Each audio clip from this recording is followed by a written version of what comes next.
दोस्तों नमस्कार। दोस्तों मोदी राज में बैंक में पैसा रखने वालों के लिए बुरी खबर का सिलसिला बंद ही नहीं हो रहा है। कुछ समय पहले सरकार ने संसद में जानकारी दी थी कि भारतीय रिजर्व बैंक यानी आरबीआई ने 2014 से लेकर के जुलाई 2024 तक 78 शहरी सहकारी बैंकों यानी अर्बन कोऑपरेटिव बैंक्स के लाइसेंस रद्द कर दिए थे। इनमें से लगभग आधे बंद बैंक महाराष्ट्र के हैं। लेकिन अब पीएम मोदी के गृह राज्य गुजरात के अहमदाबाद के कलर मर्चेंट्स कोऑपरेटिव बैंक में पैसा रखने वालों के लिए बुरी खबर है। तो ये खबर क्या है और आप जैसे लोग जो इस बैंक में पैसा रखते हैं उन पर इसका क्या असर होगा, ये सब हम आपको इस एपिसोड में आगे बताएंगे। लेकिन सबसे पहले आप सबसे गुजारिश है कि चैनल के लिए नए हैं तो तुरंत सब्सक्राइब कर लीजिए, वीडियो को ज्यादा से ज्यादा शेयर कीजिए ताकि ज्यादा से ज्यादा लोगों तक जानकारी पहुंचे। हो सकता है आपके एक शेयर से आपके किसी अपनों का ही फायदा हो जाए। तो चलिए आगे बढ़ते हैं और बात करते हैं गुजरात के अहमदाबाद के कलर मर्चेंट्स कोऑपरेटिव बैंक की। तो देश की केंद्रीय बैंक भारतीय रिजर्व बैंक यानी आरबीआई ने गुजरात के अहमदाबाद के कलर मर्चेंट्स कोऑपरेटिव बैंक का लाइसेंस रद्द कर दिया है। बैंक सितंबर 2023 से केंद्रीय बैंक आरबीआई का प्रतिबंध झेल रहा था और 1971 से कारोबार कर रहा था। लाइसेंस रद्द कर दिए जाने के बाद अब बैंक ने 16 अप्रैल से बैंकिंग कारोबार बंद कर दिया है, यानी बैंक के बैंकिंग कारोबार पर पूरी तरह से अब रोक लग गई है। रिजर्व बैंक ने इसकी जानकारी दी है। रिजर्व बैंक ने कहा है कि 15 अप्रैल 2025 के आदेश के जरिए कलर मर्चेंट्स कोऑपरेटिव बैंक का लाइसेंस रद्द किया गया है। आरबीआई ने साथ ही गुजरात के सहकारी समितियों के रजिस्ट्रार से बैंक को बंद करके बैंक के लिए परिसमापक यानी लिक्विडेटर नियुक्त करने का आदेश भी जारी करने का अनुरोध किया है।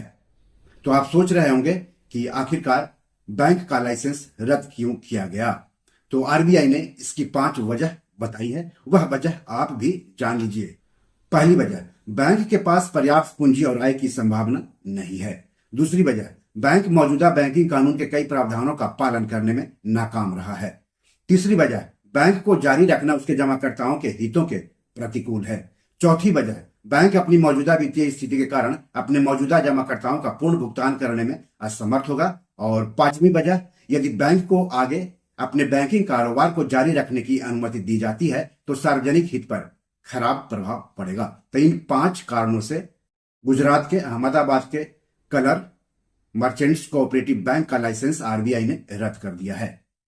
रिजर्व बैंक ने आगे कहा है कि बैंक का लाइसेंस रद्द कर देने के बाद कलर मर्चेंट्स कोऑपरेटिव बैंक के बैंकिंग कारोबार जिसमें लोन देने, जमा राशि को स्वीकार करने और जमा राशि की चुकौती शामिल है पर तुरंत प्रभाव से रोक लगा दी गई है। तो गुजरात के अहमदाबाद के कलर मर्चेंट्स कोऑपरेटिव बैंक का लाइसेंस तो रद्द हो गया है, बैंक अब बंद हो गया है। ऐसे में सवाल उठता है कि बैंक के खाता धारकों को यानी जिन लोगों ने बैंक में पैसा रखा हुआ है उनका क्या पूरा पैसा वापस मिल सकेगा या पैसा गंवाना पड़ेगा, और अगर वापस मिलेगा तो कितना पैसा वापस मिलेगा।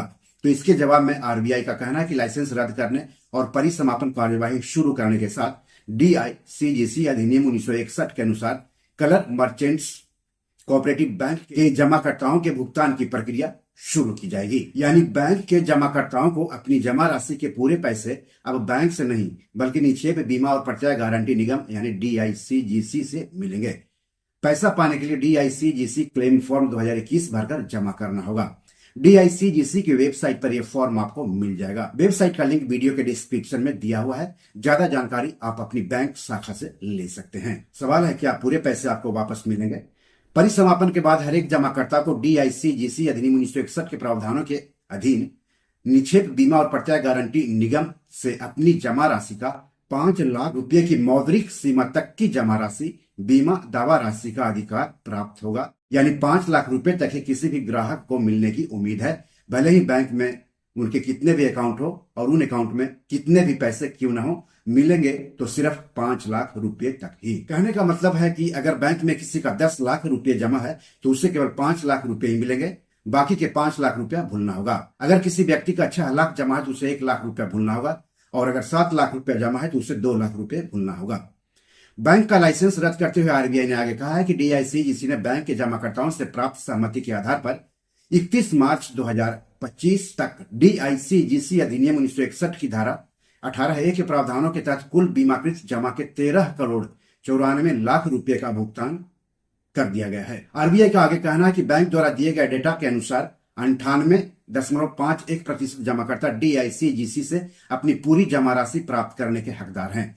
यानी 1.49% जमाकर्ता अपने पूरे पैसे पाने में नाकाम रहेंगे। दोस्तों, आप बैंक में जो पैसा रखते हैं उन पैसों का इस्तेमाल तो आपको ही करना चाहिए, लेकिन जब आपके पूरे पैसे वापस नहीं हो रहे हैं बैंक बंद होने पर, तो सवाल तो उठता ही है। दोस्तों, सवाल है कि बैंक के बाकी 1.49% जमाकर्ताओं को उनका पूरा पैसा वापस क्यों नहीं मिलना चाहिए? क्या उन्होंने बैंक में पैसा रखकर कोई गुनाह किया था, या फिर किसी भी बैंक में पैसा रखना ही गुनाह है?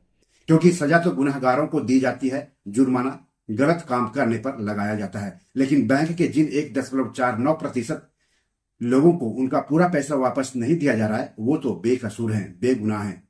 उनको किस काम की सजा दी जा रही है? बैंक में पैसा रखने वालों से बैंक हर तरह के चार्ज वसूलते हैं, बावजूद ग्राहकों के पूरे पैसे की सुरक्षा की गारंटी बैंक नहीं देते हैं। ये RBI की विफलता है, सरकार की विफलता है। मेरे हिसाब से RBI को बाकी के 1.49% जमाकर्ताओं का भी ख्याल रखना चाहिए। उनको पूरा पैसा वापस मिलना चाहिए। RBI, केंद्र सरकार, राज्य सरकार को इस बारे में गंभीरता से सोचना होगा। बैंक ग्राहकों को भी एक प्लेटफॉर्म पर आकर सरकार से इसकी मांग करनी होगी। सरकार और RBI को बैंक के लाइसेंस रद्द होने या डूबने की स्थिति में सभी बैंक ग्राहकों के पूरे पैसे वापस दिलाने के लिए कानून बनाना चाहिए। यह एक ऐसा कानून है जिसमें दोषियों और जिम्मेदार लोगों के खिलाफ सख्त कार्रवाई के बजाय उन लोगों के खिलाफ कार्रवाई की जा रही है जिन लोगों ने अपनी मेहनत से कमाए पैसों में से पाई जमा करके बैंक पर भरोसा करके उसमें पैसे जमा किए थे। अब कलर मर्चेंट्स कोऑपरेटिव बैंक ग्राहकों को पैसे वापस लेने के लिए परिसमापक यानी लिक्विडेटर से संपर्क करना होगा। दोस्तों, गुजरात के कलर मर्चेंट्स कोऑपरेटिव बैंक का लाइसेंस रद्द करने से पहले RBI कई दूसरे बैंकों का लाइसेंस भी रद्द कर चुका है, जिसमें शामिल कुछ बैंकों के नाम आप भी जान लीजिए। हो सकता है उन बैंकों में आपके बैंक का भी नाम शामिल हो। महाराष्ट्र के सोलापुर के अकलूज के शंकरराव मोहिते पाटिल सहकारी बैंक का लाइसेंस रद्द किया जा चुका है। बिहार के वैशाली जिले के हाजीपुर के दी वैशाली शहरी विकास कोऑपरेटिव बैंक का लाइसेंस रद्द किया जा चुका है। असम के तेजपुर के दी महावैरव कोऑपरेटिव अर्बन बैंक का लाइसेंस रद्द किया जा चुका है। आंध्र प्रदेश के अनंतपुर जिले के उरवकोंडा स्थित उरवकोंडा कोऑपरेटिव टाउन बैंक का लाइसेंस रद्द किया जा चुका है। कर्नाटक के मांड्या जिले के मधुर स्थित शिमसा सहकारी बैंक नियमितता का लाइसेंस रद्द किया जा चुका है। उत्तर प्रदेश के वाराणसी के बनारस मर्केंटाइल कोऑपरेटिव बैंक का लाइसेंस रद्द किया जा चुका है। उत्तर प्रदेश के गाजीपुर के पूर्वांचल कोऑपरेटिव बैंक का लाइसेंस रद्द कर दिया गया है। राजस्थान के पाली के Sumerpur mercantile urban cooperative bank का लाइसेंस रद्द किया जा चुका है। महाराष्ट्र के हिंगाली के बसमत नगर स्थित जयप्रकाश नारायण नागरी सहकारी बैंक का लाइसेंस रद्द कर दिया गया है। कर्नाटक के चित्रदुर्ग के हिरियूर स्थित the Hiriyur urban cooperative bank का लाइसेंस रद्द किया जा चुका है। तो ये कुछ बैंक के नाम हैं जिनके लाइसेंस रद्द कर दिए गए हैं। दोस्तों, बी और मनी मैनेजर में आज इतना ही। RBI द्वारा बैंकों के लाइसेंस रद्द कर दिए जाने या बैंकों पर प्रतिबंध लगाए जाने के फैसले पर आपका क्या कहना है, कमेंट बॉक्स में जाकर हमें जरूर बताएं। एपिसोड कैसा लगा इसके बारे में भी लिखिएगा। इस एपिसोड या पैसों से जुड़े कोई सवाल हो तो जरूर पूछिएगा। आगे किस टॉपिक पर वीडियो चाहते हैं हमें बताएंगे तो अच्छा लगेगा। धन्यवाद, नमस्कार।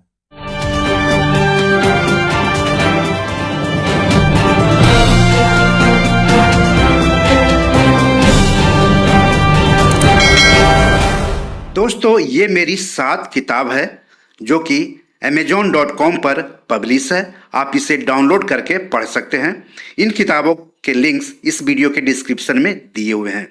इन 7 किताबों में से 5 किताब मनी मैनेजमेंट पर है, यानी पैसा निवेश करके अधिक पैसा कैसे कमाएं पर आधारित है।